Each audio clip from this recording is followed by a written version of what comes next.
Hop. Et bonjour, je suis Magali, demi-propriétaire de la Tiny depuis novembre 2017. Voilà, donc on a passé déjà un hiver et ça passe très vite. Ouais, très belle surprise en tout cas. Parce qu'on pensait que ce serait l'hiver qui serait plus compliqué par rapport aux intempéries. Et finalement, non, l'hiver s'est très bien passé. Et, je pense que ce sera plus l'été qui sera un peu plus éprouvant pour nous. Au niveau de la chaleur dans la Tiny. Ouais, il fait frais, ouais, ça va. Après, le fait d'être ventilé, on ventile pas mal. Les nuits sont fraîches encore, donc ça permet quand même de rafraîchir rapidement la Tiny. C'est l'intérêt aussi de la Tiny, c'est que c'est des petits volumes, donc très vite chauffé, mais très vite ventilé aussi. Donc, non, très bien. Alors nous, on était en location dans une maison qui faisait à peu près 120 mètres carrés, avec un grand jardin de 1000 mètres carrés. Mon mari a eu des problèmes de santé et ça nous a un peu... on s'est pris une grosse claque en fait par rapport à comment on fonctionnait dans notre vie de manière générale. Et le rythme boulot, métro, dodo enfin voilà, on n'a pas fait un burn-out mais presque sur notre vie privée. Et du coup, on s'était dit que revenir sur plus petit serait peut-être plus intéressant, plus intelligent pour nous, de se concentrer un peu plus sur la famille et non sur tailler les haies et faire le ménage dans notre maison. Donc on a commencé à fouiller un peu, à identifier les volumes qui étaient pour nous intéressants et moins intéressants, en tout cas plus indispensables et non indispensables. Et on en était arrivé à la conclusion que nous, il nous fallait une maison à peu près de 50 mètres carrés. Et en cherchant, en fouillant un peu des techniques, pour trouver des techniques d'aménagement astucieux, on est tombé sur les projets des Tiny. Et ça nous a tellement pas choqué qu'on s'est dit, allez, banco, quitte à réduire à 50, autant réduire à 20, 25, et puis on tente, et puis on verra ce que ça donne. Et voilà, donc on a commencé après à fouiller vraiment, à approfondir le sujet, jusqu'à commencer à dessiner les premiers plans de notre futur Tiny.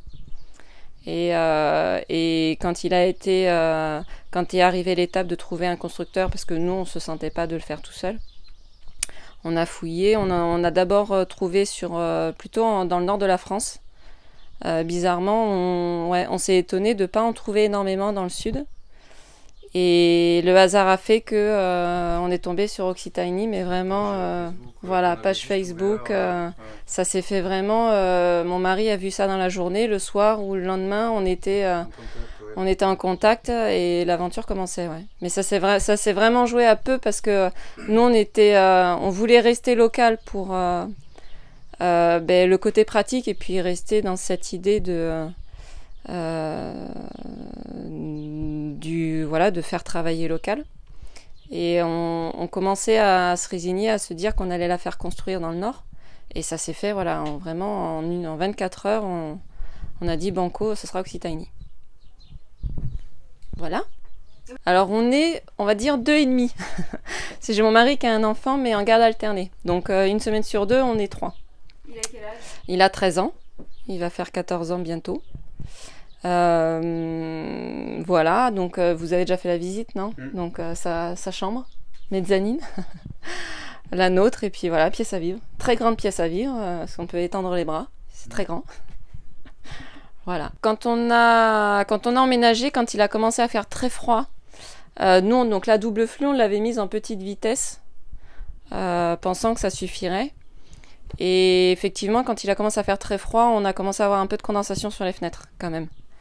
Ça coulait sur les rigoles des menuiseries, et étant du bâtiment, on s'est dit mauvais temps, parce que si ça condense sur les menuiseries, potentiellement ça peut condenser ailleurs. Après, on savait que c'est de la menuiserie alu, donc l'écart chaud-froid entre l'intérieur où il fait 20 degrés et l'extérieur où il fait -5, on savait pertinemment que le côté vraiment chaud-froid fait que ça condense. Donc on a d'abord commencé à augmenter la ventilation double flux parce qu'il fallait évacuer notre respiration, on va dire, pour faire dans les grandes lignes. Mais on n'a pas totalement réussi à enlever la condensation. Après, ça c'est quand même très limité. C'était limité aux fenêtres des chambres et un peu la baie vitrée, mais on a limité quand même énormément la condensation par la ventilation double flux. Voilà. Mais c'est vrai que c'est pas un sujet à survoler parce que dans un petit espace, on sature très vite l'air en humidité. On s'en rend pas forcément compte, mais 3 personnes dans un tout petit espace, voilà, on humidifie très vite l'air et quand on arrive sur des températures très froides extérieures, ça condense très vite. Mais elle remplit son job et on n'a pas eu de problème. Outre les menuiseries, on n'a pas eu de problème. Alors nous, pas vraiment. Je pense qu'on était déjà, avant même d'emménager dans la tiny, on avait déjà basculé dans la vie plus minimalisme. On était vraiment arrivé à un stade où la question de la consommation nous était vraiment, on en avait vraiment ras-le-bol. Donc on était déjà revenu sur une vie beaucoup plus simple. Et à part peut-être la première semaine où effectivement il a fallu se recadencer sur qui prend la salle de bain en premier. Mais à part ça, nous, ça nous a absolument pas changé notre manière de vivre. Mais faut quand même prendre en compte qu'on est une famille qui fonctionne sur le même rythme de vie. On a à peu près les mêmes activités, donc je pense qu'il faut la vie aussi du couple ou en tout cas de la famille doit être prise en compte parce que s'il y en a un qui est artiste, qui joue de la guitare et madame qui bouquine dans un petit espace comme ça le fait pas trop. Voilà. Donc il y a aussi ce facteur à prendre en compte. Totalement. Pareil, ça s'adapte. On s'adapte, mais oui, non, il y a aucun problème là-dessus. Après, on reste quand même intime, hein, parce que Lucas, lui, il a un petit rideau, donc physiquement, le bruit, effectivement, non, mais en tout cas, il est quand même isolé du reste de la tiny. Nous, avec l'étagère, on est quand même aussi isolé visuellement du reste de la tiny, donc non, ça nous a pas changé, non, ça. On garde quand même un petit peu d'intimité. Ok, super. Voilà. Tu veux rajouter quelque chose ? Non, rien. Moi, je sais que c'est une belle surprise parce que on pensait que ce serait plus difficile. Parce que Petit Espace dit que il faut quand même, faut vraiment, on vit les uns sur les autres, donc il faut vraiment connaître l'autre personne, être vraiment sur la même longueur d'onde. Nous, c'est vrai qu'on a, sur ce point, on s'est bien trouvé et même vis-à-vis de son fils, on pensait que ce serait plus compliqué pour lui parce qu'à 13 ans, voilà, c'est la préadolescence. On aurait tendance à croire qu'en préadolescence, il lui faut beaucoup plus d'intimité, d'espace à lui. Et jusqu'à maintenant, je touche du bois. N'importe où. Je touche du bois, ça se passe super bien. Même lui, il est vraiment très content, quoi.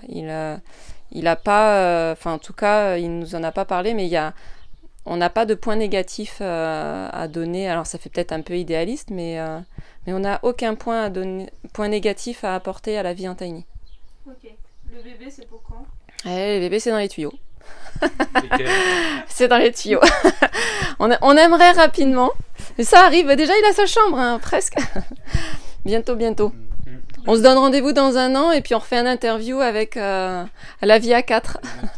Avec un bébé. Un bébé à côté, avec le gars, avec quoi faire. Voilà.